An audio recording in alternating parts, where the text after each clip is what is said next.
우리는 어제 마태복음 7장을 보았습니다. 특별히 이 끈질긴 기도, 기도하라 라는 말씀을 주님은 세 가지로 구하라, 두드리라, 찾으라 이렇게 말씀하셨죠. 구하고 찾고 두드리는 행동은 계속된 행동, 즉 헬라어의 현재 시제로 표현되어 있다 했어요. 이것이 그 위선의 본문 또 열매 없음의 본문 사이에 들어있음을 기억하는 게 좋습니다. 이것이 바로 좁은 문으로 가는 제자도를 말씀하시기 전에 나와 있는 본문이라는 것이 중요합니다. 기도는 위선을 극복하는 길이에요. 기도는 좁은 길 가는 제자의 길입니다. 그러므로 기도에 힘쓰셔야 합니다.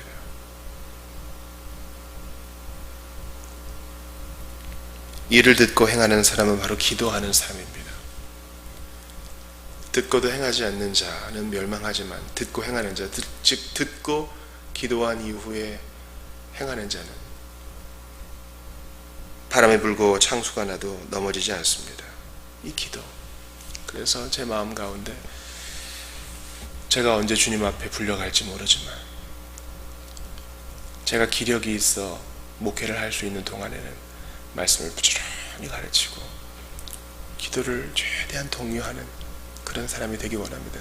제가 존경에 맞지 않는 마틴 로이드 존스가 그의 생애를 마무리하면서 자신에게 있어 부족한 것이 바로 기도의 부재였다, 그런 얘기를 합니다. 그런 위대한 분이 기도의 부족함을 토로했다면 우리는 더 하겠죠.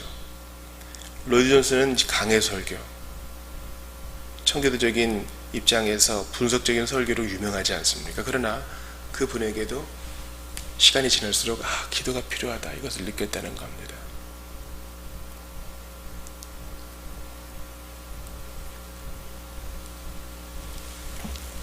이번 주일에 오후에 책 나눔을 하고 기도하는 시간을 가졌어요. 짧게 여러 가지 문제를 놓고 같이 기도했는데 어떤 분이 그런 염려를 하시더라고요. 아이들도 있었는데 그런 기도의 시간, 또 처음 오는 사람도 있었는데 그런 기도의 시간이 좀 부정적으로 다가오지 않았을까요? 물론 우리가 무슨 왁자지껄하게 그렇게 방언으로 기도하는 집단이 아니니까요. 그러나 저는 그렇게 생각합니다. 만약에 이 정도 기도도 이질적으로 느낀다면 우리 사람은 아니죠. 이건 우리가 타협할 수 없는 영역입니다. 모여서 함께 기도하는 것은 정말 중요한 일입니다. 기도의 양보다 질이 중요할진데 우리가 함께 모였을 때 세대를 아울러서 기도하는 거 정말 중요한 일이라고 생각하고 하나님 앞에 제가 결산할 걸 생각하면 좋은 데 데려가서 맛있는 거 먹이고 잘 재우고 이런 것도 원하지만 기도를 좀 해야 되겠다 싶어요. 기도를. 그래서 우리가 순회를 가게 된다면 기도를 할 수 있는 곳으로 가야 되겠다, 그런 생각을 하는 겁니다. 오늘 마태복음 8장은요 긴 본문인데 크게 이제 몇 가지 사건을 나누죠. 주님이 나병 환자를 깨끗하게 하시는 거, 또 주님이 백부장의 하인을 고쳐주는 거. 이 백부장은 로마 군인 지휘관 중에 하나로 100명의 이 부하들, 병사들을 이끄는 리더잖아요. 상당히 큰 직위입니다. 그래서 고대 유물을 따져보면 백부장의 이 집은 일반 사병의 그 거주하는 것보다 훨씬 컸다는 것을 알 수 있어요. 백부장 아무튼 큰 직위입니다. 그리고 주님이 베드로의 장모뿐만 아니라 병든 자, 귀신 들린 자를 많이 치료해 주신 거, 그리고 주님께서 분명한 제자들을 말씀하시는 거죠. 바로 지금 나를 따라라. 그리고 바다를 잔잔하게 하시고 귀신 들린 두 사람을 또 고쳐주시는 거. 이 모든 게 다 가운데 있는, 그러니까 제자도에 대한 말씀을 중심으로 앞뒤로 다 기적, 이적을 말하고 있죠. 귀신 쫓아내는 거, 바다 잔잔하게 하는 거, 병자 고치는 거, 이건 다 기적이잖아요. 이러한 기적은 우리 주님께서 제자들을 명하실 수 있는 구주 되심을 입증하고 증명하는 것입니다. 표시죠, 표시. 기적 자체에만 시선을 돌릴 게 아니라 이 귀신을 쫓아내는 이분이 누구인가? 예수의 이름으로 귀신이 쫓아가면 하나님의 나라가 이미 여기 임한 것 아닌가? 이 능력과 권세는 어디에서 말미암는가? 귀신들도 알아보는 바로 그분, 하나님의 아들이 아닌가? 바로 우리가 놀라운 이 쇼 자체에 정신 빼앗길 게 아니라 그 기적이 의미하는 바, 가리키는 바, 바로 예수께서 하나님의 아들이시요 구세주이심을 알아야 됩니다. 병든 자를 고치는 것도 마찬가지입니다. 나병을 깨끗하게 하시고 백부장의 하인을 그저 말씀만으로 고치시고 베드로의 장모의 열병 그의 손을 만지셔서 일으켜 고쳐주시고 가다라 지방 거라사 지방에 두 귀신을 쫓아내시고 바다에게 명하실 수 있는 분, 이분이 바로 예수님, 참 하나님이신 예수님임을 알려주고 있는 것입니다. 그러므로 우리는 오늘날 왜 이런 일이 벌어지지 않는가, 이러한 질문보다는 우리가 믿고 고백하는 예수님이 얼마나 크신가, 여기에 더 집중해야 됩니다. 예수님은 승천하셨지요. 그분이 몸으로 이 자리에 계시면 그분은 이보다 더 많은 일도 하실 거예요. 그러나 우리 주님은 쇼를 보여주기 위해 이 땅에 오신 게 아닙니다. 쇼. 가끔 저녁에 하는 예능 프로그램을 보세요, 여러분. 뭐 코미디 쇼나 각종 버라이어티나 이런 거 보세요. 재밌게 깔깔대고 보죠. 그리고 이제 다음 날을 준비하기 위해 딱 꺼요. 약간 공허하지 않으세요? 물론 거기에서 주는 웃음들이, 즐거움들이 다 나쁜 건 아닙니다. 근데 참 하나님의 사람은요, 하나님 외에는 참 만족을 누릴 곳이 없기 때문에 아무리 재밌는 것을 봐도 약간 공허한 걸 느껴요. 우리 주님은 그런 세상적인 쇼를 위해 오신 게 아닙니다. 우리 주님은 보여줄게, 내가 떨어지면 천사가 받쳐줄 거야, 그런 거 보여주러 오신 분이 아닙니다. 산에서 말씀하신 그분은 말씀하신 그대로 실천하시고 당신님의 산상보훈이 진실임을 산 밑에서 실천으로 보여주셨습니다. 그리고 귀신 쫓는 구경, 병 낫는 구경, 그런 거 하려고 쫓아가지 말고 18절 이하의 말씀처럼 나를 따르라. 이 이적 행함은 바로 너로 하여금 나를 따르게 합니다 라고 말씀합니다. 그러므로 여러분 아주 냉철하게 자신을 보세요. 생애적으로 은혜를 받았어요.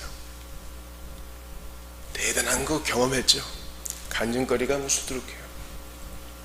하나님께서 놀랍게 경제적인 위기에 부도 맞았는데 해결해주고, 의사도 포기한 그 병을 고쳐주고, 40일 금식 기도했는데 나의 갈 길을 보여주고, 애들이 너무 말썽을 부렸는데 처리하다가 해결을 받고,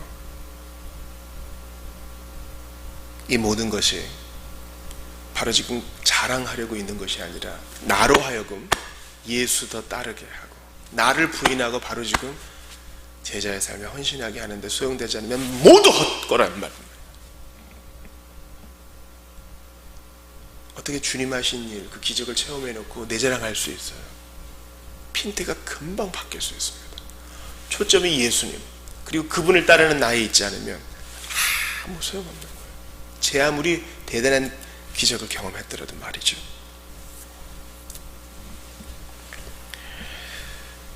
이 제자도를 명령하시는 말씀에서 혹 좀 이해가 안 될 수 있는 부분이 있어요. 보세요. 21절에 보니까 제자 중에 한 사람이 12제자가 아닐 것이고 그분께 몰려다니는 많은 무리들을 말할 거예요. 그중 하나가 먼저 가서 내 아버지를 장사하게 허락하소서 이렇게 얘기합니다. 그때 예수님이 죽은 자들이 그들의 죽은 자를 장사하게 하고 너는 지금 나를 따르라 이렇게 말씀합니다. 야, 이상하다. 엘리사가 엘리야 따를 때는 그래도 좀 보내줬는데 이거 뭔가. 그러나 여기서 아버지를 장사하게 허락하옵소서라는 뜻은요, 당시 그 유대의 이스라엘의 사람들의 표현으로서 이미 아버지가 죽었다는 말이 아니라 아버지께로부터 유산을 받을 때까지 좀 기다려달라 이 말입니다. 아버지를 장사해야 내가 아버지의 몫을 받고 그래야 깔끔하게 처리가 돼서 예수님 따를 거 아닙니까? 그런데 주님은 그렇게 두 마음을 품지 말고 바로 지금 예수님을 따르라. 영생을 얻는 것은 미리 예약할 수 있는 것도 아니고 바로 지금 해야 된다는 것임을 말씀합니다. 많은 사람들이 그렇게 생각해요. 지금은 내가 세상 일 하지만 은퇴하면 주님 일 하리라. 지금은 내가 약간 조금 다른 사람들에게 피해도 입히고 그저 그렇게 살지만 나중에 몰아서 봉사하리라. 아니에요. 바로 지금 하는 것입니다. 내가 할 수 있는 분량대로 주께서 이 길 열어주시는 대로 하는 겁니다. 그러므로 사랑하는 여러분, 바로 지금 예수님을 따르셔요. 기적과 이사, 놀라운 것들 많이 들어보셨고 체험도 해보셨습니다. 근데 왜 주저합니까? 바로 지금 하세요. 목사님, 저 할 줄 아는 게 없어요. 그렇게 대답하시겠죠. 그러나 바로 지금 기도부터 할 수 있어요.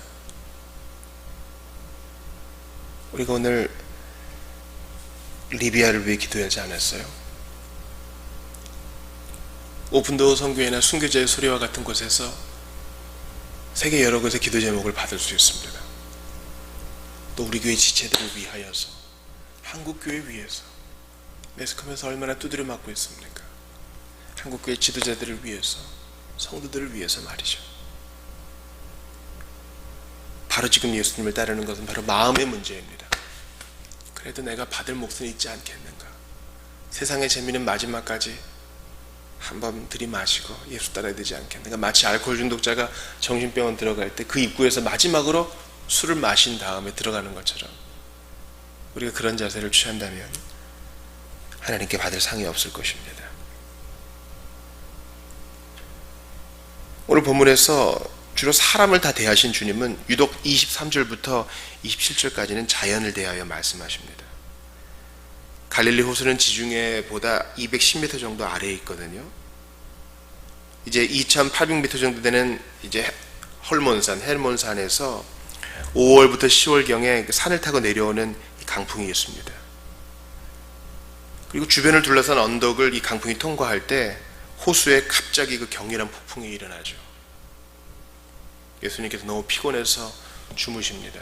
완전한 인성을 보여주죠. 그때 풍랑이 일어납니다. 제 아들이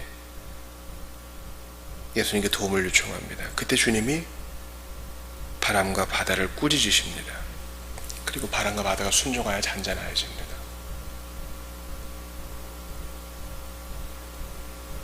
근데 주님께서 바람과 바다를 잔잔하게 하시기 전에 먼저 제자들을 꾸짖으세요. 어찌하여 무서워하느냐? 무서워하는 게 말이 되느냐? 내가 있는데. 그리고 한번 당해봐라 하지 않으시고 그들을 위해 바람과 바다를 잔잔케 하십니다. 얼마나 피곤하셨을까? 배가 이렇게 움직여도 깨지 못할 만큼. 그 주님이 바로 전까지 베드로의 장모를 고치셔요. 또 따라온 많은 사람들 다 고치셔요. 좀 쉬고 싶으시지만 이사의 말씀을 이루시려고 최선을 다하여 있는 힘을 다하여 사람들을 만지세요. 사람 대하는 게 얼마나 힘들어요. 그 주님이 피곤한 몸을 일으켜서 바람과 바다를 잔잔케 하시고 제 아들을 권면하시고 꾸짖으시고 고쳐주셔요. 우리 예수님 얼마나 좋은 분이세요. 그러므로 내 인생의 배에 예수님이 계셔요. 예수님 승천하셨죠. 그러나 성령으로 우리와 함께 하세요. 그러나 예수님은 그러므로 거짓말하지 않아요. 세상 끝날까지 함께 하셔요. 배에 타고 있는 것만큼이나 같이 배에 승선하고 있는 것만큼이나 더 확실하게 내 안에 계셔. 나와 함께 하셔. 그러므로 바다와 풍랑과 같은 인생의 고난에 대해 너무 두려워하면 안 돼요. 어찌하여 무서워하느냐? 믿음이 작은 자들아. 두려워하는 자들은 하나님 나라 못 가요. 두려워하는 자, 함께 하시는데도 없는 것처럼 믿는 자, 주님이 책망하세요. 어찌하여 무서워하느냐 믿음이 작은 자들아. 우리 주님은 십자가를 향하여 담대히 나아가셨습니다. 그 신실함을 보이셨어요. 그분도 무서우셨겠죠. 그러나 그 믿음, 그 신실함을 가지고 형장으로 가셨습니다. 우리는 구원함을 받았을지라도 그분은 십자가에서 구원함을 받지 못하셨어요. 그거예요. 우리는 하나님께 두 가지의 빚이 있는데, 하나는 죄를 지어서 죄 씻음이 필요한 것이고, 둘째는 온전히 순종하지 못한 거예요.